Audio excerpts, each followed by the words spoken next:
Hello students, आज की इस वीडियो में आज मैं कक्षा 10वीं वाले विद्यार्थियों को विज्ञान सब्जेक्ट के वार्षिक पेपर में 6 नंबर में आने वाले प्रश्नों को बताने वाला हूँ। तो चलो 6 नंबर वाले प्रश्नों को देख लेते हैं। तो सबसे पहले इस अध्याय को देखेंगे। अध्याय 9, धातु एवं धातु कर्म। आपको जो प्रश्न मिलेगा वो धातु एवं धातु कर्म वाले अध्याय पर ही प्रश्न मिलेगा। तो 6 नंबर के प्रश्न में देखो, ये जो पहला प्रश्न है, सोना और प्लेटिनम का उपयोग गहने बनाने में क्यों किया जाता है।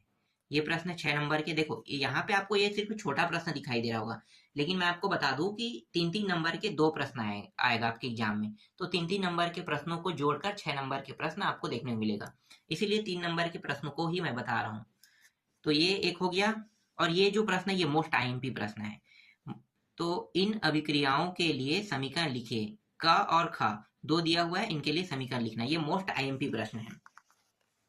एक प्रश्न ये है, संक्षारण को प्रभावित करने वाले दो कारक लिखे कह रहे हैं। तो ये प्रश्न आ चुका है 2024 में, तो इसके आने के चांसेस कम है, इसलिए मैंने इंपॉर्टेंट में रखा है, मोस्ट इंपॉर्टेंट में नहीं रखा है। मोस्ट इंपॉर्टेंट का मतलब वो प्रश्न होता है जिनके चांसेस ज्यादा होते हैं, जैसे कि ये वाला प्रश्न।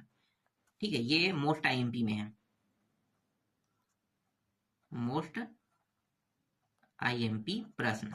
तो मोस्ट आईएमपी प्रश्न में सोडियम, पोटेशियम और कैल्शियम धातुओं को उनके यौगिक से विद्युत अपघटन द्वारा प्राप्त किया जाता है, क्यों? ये प्रश्न है। वातावरती में तापमान उच्च बनाए रखने हेतु कौन सी अभिक्रिया सहायक होती है? ये प्रश्न लोहे से है। देखो ये दोनों प्रश्न 6-6 नंबर का, इसको ले लेते हैं, छोड़ेंगे नहीं। ठीक है, ये दोनों जो प्रश्न है वो 6-6 नंबर के, इन दोनों को ले लेते हैं। ये मोस्ट इंपॉर्टेंट में नहीं है, बस मैंने 6-6 नंबर में मोस्ट इंपॉर्टेंट प्रश्नों में रखा है। मोस्ट इंपॉर्टेंट मतलब जो आने वाले हैं उसको हम कहते हैं, जिसके संभावना ज्यादा है। देखो जैसे कि हवा में खुला छोड़ने पर धातुओं की चमक कम क्यों हो जाती है, ये मोस्ट आईएमपी प्रश्न है। तो ये प्रश्न बहुत ज्यादा इंपॉर्टेंट है, इसको आपको अच्छे से देखना है। और देखो 3-3 नंबर के ही प्रश्न बता रहा हूँ, 3-3 नंबर के 2 प्रश्न मिलकर 6 नंबर का प्रश्न बनेगा। अगला है 6 नंबर में, लेड, मैग्नीशियम, एल्यूमिनियम दिया हुआ है। कैल्शियम, लिथियम, एल्यूमिनियम का संतुलित समीकरण, रासायनिक समीकरण लिखे कह रहे हैं। ये भी मोस्ट आईएमपी है, मोस्ट आईएमपी प्रश्न। यहाँ पे कैल्शियम, लिथियम, एल्यूमिनियम नहीं दिया था, मुझे यहाँ पे ऐड करना पड़ा। ठीक है, तो ये मैं दूसरे जगह से लाया हूँ, इसलिए ये जो प्रश्न है इसमें ये कैल्शियम, लिथियम और एल्यूमिनियम नहीं दिया था, बस लेड का दिया है, मैग्नीशियम, एल्यूमिनियम का दिया था, तो यहाँ पे मैंने ऐड कर दिया। ठीक है, इसे ध्यान देना। देखो अब ये जो प्रश्न है ये भी आगे, संक्षारण किसे कहें, संक्षारण से बचाव के कोई 2 उपाय लिखिए। तो ये आ चुका है, इसके आने के चांसेस कम रहेगा। देखो संक्षारण से बचने के वाले उपाय वाला है ना, ये भी आ चुका है यहाँ पे, बस इसे मैंने टिक कर दिया, 6 नंबर में आ चुका है। अब देखो ये वाला प्रश्न, अयस्कों को कितने वर्गों में बांटा जा सकता है, प्रत्येक अयस्क के एक एक उदाहरण भी सूत्र सहित लिखिए। तो ये 6 नंबर के प्रश्न है, ये इंपॉर्टेंट प्रश्न में है। इसके बाद ये वाला प्रश्न देखो, भर्जन किसे कहते हैं, ये भी मोस्ट आईएमपी प्रश्न में है। तो मोस्ट आईएमपी प्रश्न वाला है, आपको इसको पढ़ना है। जो भी प्रश्न मैं मोस्ट आईएमपी में बता रहा हूँ उनको तो आपको छोड़ना ही नहीं है, छोड़ना ही नहीं है, याद रखना। एक बार आप उन प्रश्नों को छोड़ सकते हो जो मोस्ट आईएमपी नहीं है, बाकी मोस्ट आईएमपी प्रश्न को आपको पढ़ना ही पढ़ना है। मोस्ट आईएमपी प्रश्न ही अधिकतर एग्जाम में आते हैं। खनिज और अयस्क में अंतर, तो ये भी मोस्ट आईएमपी है। ठीक है, मोस्ट आईएमपी, इनमें अंतर पूछेगा जो 3-3 प्रश्न के रूप में, मतलब 3-3 ही बताने हैं आपको अंतर। देखो ये भी मोस्ट आईएमपी है। सक्रियता श्रेणी की परिभाषा लिखकर एक सर्वाधिक सक्रिय एवं एक सबसे कम संयुक्त धातु का नाम लिखिए। मोस्ट आईएमपी प्रश्न। मोस्ट आईएमपी प्रश्न, भर्जन एवं निष्पादन में अंतर कह रहा है, ये भी मोस्ट आईएमपी है। ठीक है, इसको भी मोस्ट आईएमपी प्रश्न में ले लेते हैं। ये भी है, अयस्क, खनिज, धातुमल, गालक में कालक के परिभाषा या कुछ भी पूछ सकता है, तो आपको यही लिखना है। तो ये भी मोस्ट आईएमपी प्रश्न है।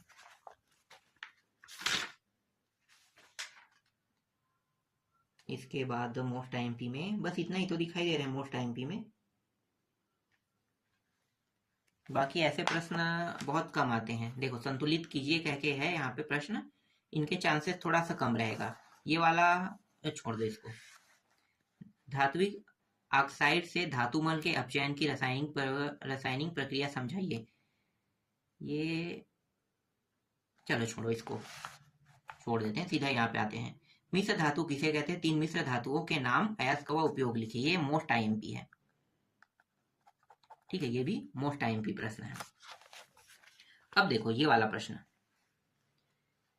प्रश्न, अयस्कों के सांद्रण की निम्नलिखित विधियों को समझाइए। तो देखो हर एक विधि को आपको अलग अलग याद रखना है। जैसे कि ये प्रश्न, ये और ये 3-3 नंबर के हैं, तीनों 3, 6, 3, 3, 9। तो इनमें से कोई एक ही उठाएगा, या तो झाग उत्प्लावन विधि को बताया गया है, बताने के लिए कहेगा, चुंबकीय पृथक्करण विधि या गुरुत्वीय पृथक्करण विधि को कहेगा। तो तीनों को अलग अलग देखना है। और ये 3-3 नंबर के प्रश्न है ये भी। इसके बाद देखो यहाँ भी वैसा ही है, ये वाला हेमेटाइट से लोहे के निष्कर्षण को निम्नलिखित पदों के आधार पर लिखिए। तो अयस्क की सांद्रण पूछ सकता है, वात्या भट्टी का नामांकित या वात्या भट्टी के बारे में पूछ सकता है, ऑक्साइड का धातु में अपचयन पूछ सकता है। ये सिर्फ इंपॉर्टेंट है, मैं मोस्ट इंपॉर्टेंट में ये नहीं दे रहा हूँ, ठीक है, ये सिर्फ इंपॉर्टेंट है, ले लो, ये सिर्फ इंपॉर्टेंट पे रहेगा। हाँ, इसके बाद देखो जंक लगने वाला मैंने कहा था ना, तो जंक लगने वाला भी इंपॉर्टेंट पे ही लेना है। जंग लगने के विद्युत रासायनिक समीकरण को समझाइए, ये सिर्फ इंपॉर्टेंट है। और हाँ, ये जो जंग लगने से संबंधित है ना, नमी ऑक्सीजन दोनों की आवश्यकता क्रियाकलाप द्वारा समझाइए कह रहा है। और ये गैल्वेनाइज लोहे पर किस धातु की परत चढ़ाते हैं, तो ये सब चीज पूछा जाता है। ये जो है ये इंपॉर्टेंट है, तो इसे मैं मोस्ट आईएमपी में ले रहा हूँ, ठीक है, ये मोस्ट आईएमपी है। बस इसमें इतना ही प्रश्न पढ़ना है। और दो प्रश्न आएगा, तो दो प्रश्न मिलके एक प्रश्न, मतलब अ और ब, मतलब क और ख कह सकते हो, अब मत कहो, क ख कहो। तो क ख मिलके 3-3 नंबर में 2 प्रश्न आपको देखने को मिलेगा। चलो अब आगे देखते हैं अगला अध्याय। ये है अधातु का रसायन, ठीक है, अध्याय 11 में अधातु का रसायन। यहाँ से 3-3 नंबर के भी 2 प्रश्न मिलके 6 नंबर के प्रश्न आपको देखने को मिलेगा। तो 3-3 नंबर वाले प्रश्न में जो इंपॉर्टेंट है, जो आएगा वही देखेंगे, जो आएगा वही उसी को देखेंगे। तो देखो नाइट्रोजन, हाइड्रोजन तथा ऑक्सीजन में से किन्हीं दो के बनाने की प्रयोगशाला विधि का केवल रासायनिक समीकरण लिखिए। तो ये मोस्ट आईएमपी है, ठीक है, मोस्ट आईएमपी प्रश्न। इसके बाद उपधातु किसे कहते हैं, ये भी मोस्ट आईएमपी है, ठीक है, इसको पूरा देख लेना, उदाहरण सहित बताना है। ये सिर्फ इंपॉर्टेंट प्रश्न है, इसको मोस्ट आईएमपी के रूप में नहीं देखेंगे। इसी तरीके से देखो ये हाइड्रोजन के समूह वाला है ना, फर्स्ट ब्लॉक और समूह 17 दोनों में रखा जाता है वाला, तो ये सिर्फ इंपॉर्टेंट है 6 नंबर में। और हीलियम, नियॉन, क्रिप्टॉन, ये क्या सब के सब अक्रिय गैस क्यों कहा जाता है, ये पूछा है, ये भी 6 नंबर का प्रश्न है। इसके बाद ये वाला देखो, पोटेशियम परमैंगनेट को गर्म करने पर क्या होता है, समीकरण सहित समझाइए, मोस्ट आईएमपी प्रश्न है। और इसी को हम ऑक्सीजन बनाने की प्रयोगशाला विधि कहते हैं, 2 अलग अलग नामों से जाना जाता है। अगर ये प्रश्न ऑक्सीजन बनाने की प्रयोगशाला विधि के नाम से पूछा जाएगा या पोटेशियम परमैंगनेट, तो दोनों एक ही है। फिर ये है रासायनिक गुणों के आधार पर धातु और अधातु के 3 अंतर, तो ये भी मोस्ट आईएमपी प्रश्न है, ठीक है, मोस्ट इंपॉर्टेंट प्रश्न है, इसको छोड़ना नहीं है। ये प्रश्न एक बार एग्जाम में आ चुका है, हाइड्रोजन के कोई 3 औद्योगिक उपयोग लिखे कह रहा है, तो ये आ चुका है, तो इसके आने के चांसेस नहीं के बतौर रहेगा। फिर ये वाला प्रश्न देखो, ये मोस्ट आईएमपी है। हाइड्रोजन गैस से भरा गुब्बारा उड़ता है ना, हाइड्रोजन से भरे गैस जार के मुंह के समीप जलती तीली ले जाने पर पाप की आवाज होती है, तो ये मोस्ट आईएमपी प्रश्न है। इसी तरीके से मोस्ट आईएमपी प्रश्न में ये है, मोस्ट आईएमपी नाइट्रोजन के 3 औद्योगिक उपयोग लिखिए कह रहे हैं। और ये ऑक्सीजन के 3 औद्योगिक उपयोग भी लिखे गए, ये भी मोस्ट आईएमपी प्रश्न है। और है क्या इसमें, एक आध प्रश्न होगा, एक आध 2 प्रश्न और नहीं है। देखो धातु और अधातु के फिर से पूछा है, लेकिन इस बार भौतिक गुण कह रहे हैं, तो भौतिक गुण वाला भी मोस्ट आईएमपी होगा, ठीक है, रासायनिक गुण के आधार पर भी प्रश्न पूछ सकता है और भौतिक गुण के आधार पर भी प्रश्न पूछ सकते हैं। बस आपको 3 ही याद करना है, क्योंकि 6 नंबर का है, तो डायरेक्ट 6 टॉपिक आपको याद नहीं करना है, 3 टॉपिक याद करना है, अ और ब करके 2 प्रश्न आपको देखने को मिलेगा। और ये वाला प्रश्न भी देख लो, ये भी मोस्ट आईएमपीओ में है। नाइट्रोजन बनाने की प्रयोगशाला विधि का अग्र बिंदुओं में वर्णन कीजिए। बस इतना ही इसमें देखना था। यह अध्याय भी कंप्लीट हो गया। अब मैं आप लोगों के लिए एक ऐसे अध्याय को लेकर आ रहा हूँ जिसमें 6 नंबर और 4 नंबर के भी प्रश्न दोनों देखने को मिलेगा। जैसे कि अध्याय 7 जैविक प्रक्रिया, पोषण, परिवहन, श्वसन और उत्सर्जन। तो दोनों है, तो पहले 6 नंबर का देख लेते हैं, उसके बाद 4 को भी देख लेंगे। तो 4 और 6 दोनों को एक ही में देखना है। तो सबसे पहले 6 में देख लेते हैं। 6 में छोटे छोटे प्रश्न आएंगे 3 नंबर का। तो 3 नंबर के प्रश्न में देखो कौन सा आ सकता है। देखो ये आ सकता है ये जो एंजाइम वाला है ना, तो ये आ सकता है प्रकीर्णों के नाम लिखे कह रहा है। तो ये जो है ये प्रश्न है, ठीक है, इसको देखना है। तो ये मोस्ट आईएमपीओ में से एक है, ठीक है, मोस्ट इंपॉर्टेंट प्रश्नों में से एक प्रश्न है ये। और है क्या मोस्ट इंपॉर्टेंट प्रश्नों में से? वहां पे तो नहीं है, 4 को छोड़ देते हैं। पहले तो 6 को मैं बताने वाला हूँ। देखो 6 नंबर में ये है, मनुष्य में पाए जाने वाली पाचन ग्रंथियों के नाम। तो ये भी मोस्ट आईएमपी प्रश्न है, ठीक है, मोस्ट इंपॉर्टेंट प्रश्न 6 नंबर वाला। अब 6 नंबर में देखो ये वाला प्रश्न, प्रकाश संश्लेषण की परिभाषा लिखकर प्रक्रिया का रासायनिक समीकरण लिखिए। तो ये भी मोस्ट आईएमपी प्रश्न में है, ये 6 नंबर का है। ये भी 6 नंबर का प्रश्न है। स्वपोषी और विषमपोषी को उदाहरण सहित समझाइए। 6 नंबर में ये भी है मोस्ट आईएमपी। मनुष्य में मूत्र का निर्माण तथा उसका निष्कासन क्यों आवश्यक है। ये भी 6 नंबर का है, मोस्ट आईएमपी, ठीक है। अमाशय में सत्रावित HCl का कार्य बताइए। फिर ये वाला प्रश्न जो है ये 4 नंबर के छोड़ दो, 4 को बाद में दिखाऊंगा, पहले 6 को देख लो। रुधिर क्या है, ये भी मोस्ट इंपॉर्टेंट है, ठीक है, मोस्ट इंपॉर्टेंट प्रश्न है। ये भी मोस्ट इंपॉर्टेंट प्रश्न है, मोस्ट इंपॉर्टेंट प्रश्न है। और ये 4 को छोड़ देते हैं, 4 को अलग कर देते हैं। सीरा और धमनी वाला देखो, सीरा और धमनी ये 6 और 4 दोनों में आ सकता है। तो यहाँ पे मैं इसे 6 नंबर में रखा हूँ। यहाँ से आपको ज्यादा से ज्यादा 4 तक के आपको देखना है, ठीक है, 4 तक के देखना ही देखना है। तो 4 1 से लेके 4 तक के देख लेना, जो भी सरल लगे उनको उठाना है 6 में से। तो ये भी मोस्ट आईएमपीओ में से एक है।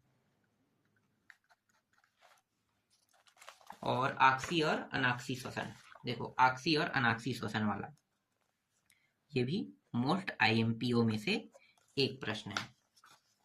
और है क्या, हाँ एक और प्रश्न है। देखो ये प्रश्न जो आया था ना 2024 में, तो यहाँ पे मनुष्य के पाचन तंत्र का स्वक्षम नामांकित चित्र बनाइए। मतलब चित्र बनाने के लिए आया था और सिर्फ 1 नंबर में आया था, ध्यान देना, 1 नंबर में 2024 में आया था। मतलब 1 और 2 ब खंड के ब प्रश्न है, तो 2 प्रश्न आया था, तो बस चित्र बस बनाने के लिए कह दिया था और दूसरा टॉपिक से 2 नंबर के अलग से प्रश्न उठा दिया था। तो ऐसे करके 6 नंबर मतलब 3 नंबर में आया था। तो यहाँ से जो प्रश्न है फिलहाल इसे देखना मत, ये कोई मतलब का नहीं है, यहाँ से मुझे नहीं लगता उठाने वाला है। अमाशय या कुछ को उठा सकते हैं, लेकिन छोड़ दो, चलो इसको पूरा हटा दो, इसमें टाइम वेस्ट करने की कोई जरूरत नहीं है। 2024 में भी आ चुका है, फालतू है वो, आएगा नहीं। इसके बाद देखो जैविक प्रक्रिया के दूसरा नियंत्रण एवं समन्वय से है। तो यहाँ से कौन कौन से प्रश्न आने वाले हैं 6 नंबर में देख लेते हैं। सिर्फ 6 पे बात करेंगे, 4 नंबर के प्रश्नों को 4 नंबर वाले टॉपिक में बताऊंगा। देखो समन्वय क्या है, एक उदाहरण दीजिए कह रहा है, ये मोस्ट आईएमपी है, ठीक है, मोस्ट आईएमपी प्रश्न। केंद्रीय तंत्रिका तंत्र के प्रमुख भाग कौन से हैं? ये 3 भाग है, चलो इसको ले लेते हैं मोस्ट आईएमपी, क्योंकि 3 भाग है ना, 1 2 3, तो ये आ सकता है। यहाँ पे इसे इस तरीके से भी पूछ सकता है कि केंद्रीय तंत्रिका तंत्र के प्रमुख 3 भाग कौन से हैं, तो तीनों भागों को बताना है। इसके बाद 6 में देखो ये वाला प्रश्न, किन्हीं 2 पादप हार्मोन के नाम बताइए। तो 2 की जगह में ये 3 भी कह सकता है। अगला है ऐच्छिक क्रिया किसे कहते हैं, एक उदाहरण दीजिए। ये भी मोस्ट आईएमपी है, ठीक है, मोस्ट इंपॉर्टेंट प्रश्न। इसके बाद देखो ये पीयूष वाला आ चुका है, पीयूष ग्रंथि को मास्टर ग्रंथि क्यों कहते हैं। कभी कभार एक आध प्रश्न रिपीट हो जाता है, हर पेपर में एक प्रश्न रिपीट होता है, तो मैं कहूंगा 2024 को छोड़ दो, सीधा हटा दो। एक प्रश्न ही रिपीट होगा ना, तो एक प्रश्न रिपीट के लिए सारे 2024 के सारे प्रश्नों को थोड़े पढ़ोगे, तो बंद कर दो, वो ज्यादा बेटर रहेगा। इसके जगह में अगले को पढ़ लेते हैं, मोस्ट आईएमपी प्रश्न। पादप हार्मोन किसे कहते हैं? किन्हीं दो पादप हार्मोन्स के नाम व उनके दो कार्य लिखे। ये है मोस्ट आईएमपी प्रश्न। अगला है मोस्ट आईएमपीओ में ये वाला, मनुष्य में किन्हीं तीन अंतःस्रावियों द्वारा स्रावित हार्मोन्स के कार्य लिखे। ये भी मोस्ट। अगला है हमारे शरीर में होने वाली, नहीं ये प्रश्न तो 4 नंबर वाला है, छोड़ दो। ठीक है, 6 वाले बस देखेंगे। ये है अनैच्छिक क्रियाएं तथा प्रतिवर्ती क्रियाएं क्या है, एक दूसरे से किस प्रकार भिन्न है। तो ये भी मोस्ट आईएमपी प्रश्न है। इसके बाद अगला देखो, तंत्रिका तंत्र और हार्मोन के स्राव में इस कथन की पुष्टि कीजिए। प्रश्न है, फोकस नहीं करना है। मस्तिष्क के विभिन्न भागों का वर्णन चिन्हित कीजिए। ये प्रश्न भी मोस्ट आईएमपी प्रश्न। ये प्रश्न जो है मोस्ट आईएमपी 4 और 6 दोनों, ठीक है, 4 में भी आ सकता है, 6 में भी आ सकता है। किन्हीं प्रस्तावित मतलब ये भी है, ये सिर्फ और इम्पोर्टेंट। एक अध्याय और है, उसको देखो। ये है अंतिम अध्याय, समझो 6 नंबर वाला। अध्याय 14 जैविक प्रक्रिया प्रजनन, वृद्धि और परिवर्धन से आने वाला है।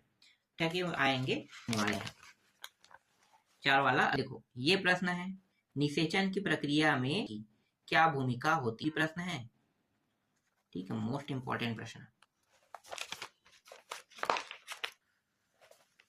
ये प्रश्न है, प्लेसेंटा किसे कहते हैं, इसके कार्य लिखे। तो ये मोस्ट आईएमपी प्रश्न है। ठीक है, मोस्ट आईएमपी प्रश्न। इसके बाद अगला मोस्ट आईएमपी,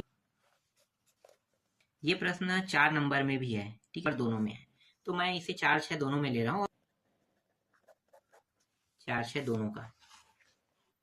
ये सिर्फ 6 नंबर में रहेगा। तो आईएमपी प्रश्न, नर युग्मक एवं मादा युग्मक के कोई 3 अंतर लिखे। तो ये भी सिर्फ इंपॉर्टेंट, चलो इसको इंपॉर्टेंट बस में रहने दो।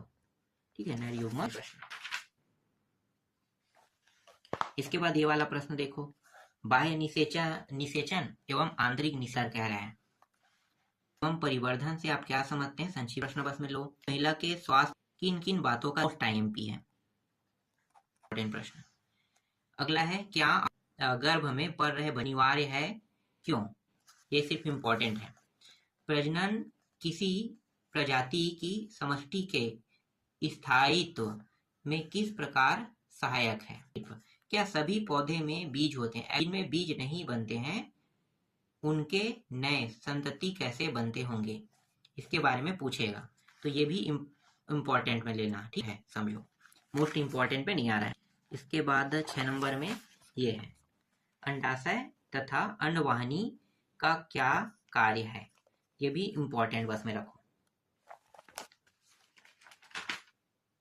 और प्रश्न है, कितने प्रश्नों को बताया वो सब आपको देख के जाना है। जब आप इन सारे प्रश्नों को पढ़ लोगे तो आपको पूरे में पूरे, जैसे 6 नंबर का 2 प्रश्न आएगा ना, तो पूरा नंबर आपको मिल जाएगा। तो जो मैं बता रहा हूँ उनको आपको पढ़ के जाना ही जाना है। फिर 5 का बताऊंगा, फिर 4 का बताऊंगा, फिर 3, 2, 1, इस तरीके से अलग अलग करते आऊंगा। ये बहुत जल्दी खत्म हो जाएगा 25 तारीख। और बाकी